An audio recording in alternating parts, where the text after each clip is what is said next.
Ao invés disso, no trato com os irmãos, nós devemos adotar o que o apóstolo Paulo fala em Filipenses 4. Abre aí comigo, vamos terminar com esse texto.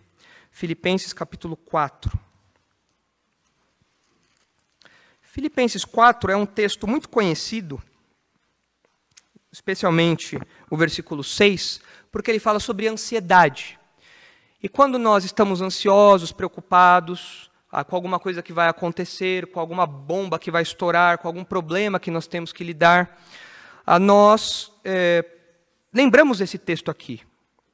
E esse texto é um texto que fala realmente sobre ansiedade, que se aplica a essas circunstâncias, mas é importante que nós tenhamos em mente o contexto maior onde esse texto está inserido.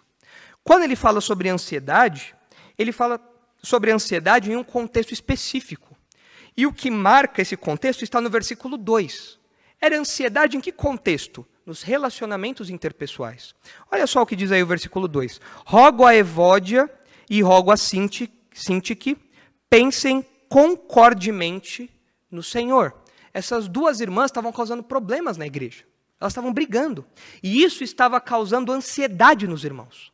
Como assim? Os irmãos iam para a igreja e eles ficavam pensando, será que a Evódia vai tacar a panela na cabeça da Sintique? Será que a Sintique vai puxar os cabelos da Evódia? O que será que vai acontecer? E aquela ansiedade estava perturbando a igreja.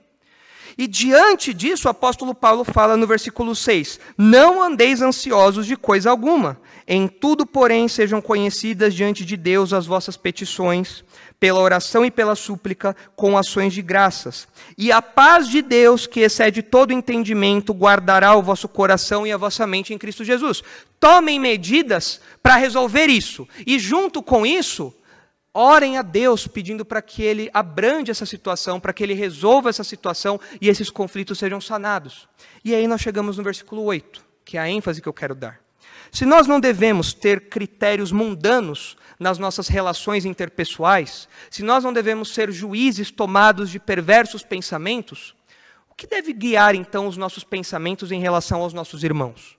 O versículo 8 nos diz: finalmente, irmãos, aqui pode ser uma conclusão do que Paulo acabou de falar, em decorrência disso, irmãos, à luz disso, irmãos, finalmente, irmãos, tudo o que é verdadeiro, tudo o que é respeitável, tudo o que é justo, tudo o que é puro, tudo o que é amável, tudo o que é de boa fama, se alguma virtude há e se algum louvor existe, seja isso que ocupe o vosso pensamento.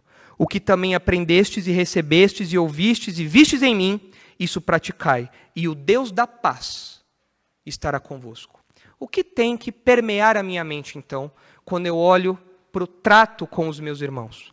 Se eu não tenho que pensar nos critérios do mundo, se eu não tenho que adotar os valores do mundo, se eu não tenho que adotar esses parâmetros pecaminosos e assim me tornar um juiz de perverso pensamento, o que tem que permear o meu pensamento, então?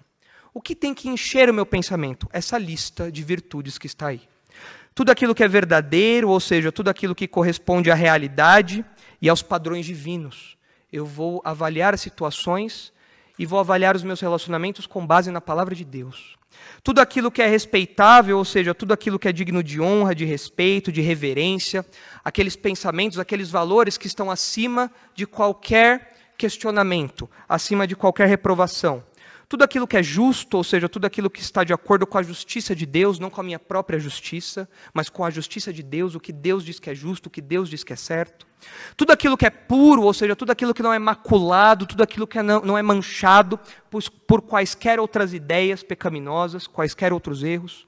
Tudo aquilo que é amável, ou seja, tudo aquilo que é agradável, que causa deleite, está relacionado a algo que é gracioso, a algo que é bondoso. É uma predisposição que eu tenho para com os meus irmãos e eu tenho que nutrir isso na minha cabeça. Eu não posso ser uma pessoa só desconfiada, que vive desconfiada. Eu tenho que ser uma pessoa amável, uma pessoa graciosa e nutrir isso na minha mente, para que essas ideias mundanas, esses critérios mundanos, esses perversos pensamentos não entrem na minha mente. E os meus tratos, então, sejam tratos justos, puros, bons, corretos.